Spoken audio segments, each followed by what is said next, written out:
సంక్రాంతి. ఈసారి ఎందుకో నాకు సంక్రాంతిని అయితే బాగా మిస్ అవుతున్నా అనిపించింది. ముందు రోజు నైటే అడిగాను ఇంటికి వెళ్ళిపోదామా అని.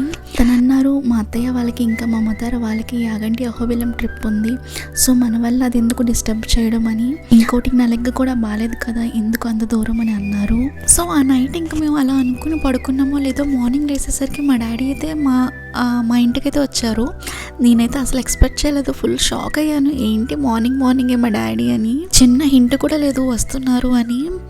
అంటే ఇంట్లో చేసిన పిండి వంటలు అవన్నీ కూడా తీసుకుని వచ్చారనమాట. మా ఫాదర్ని చూడగానే నాకు పండగ అనే ఫీల్ అయితే వచ్చింది. ఫస్ట్ అయితే లాస్ట్ 25 డేస్లో నాకు ఇల్లు హాస్పిటల్ తప్ప ఇంకేం లేదు, ఇంకెక్కడికి వెళ్ళలేదు కూడా.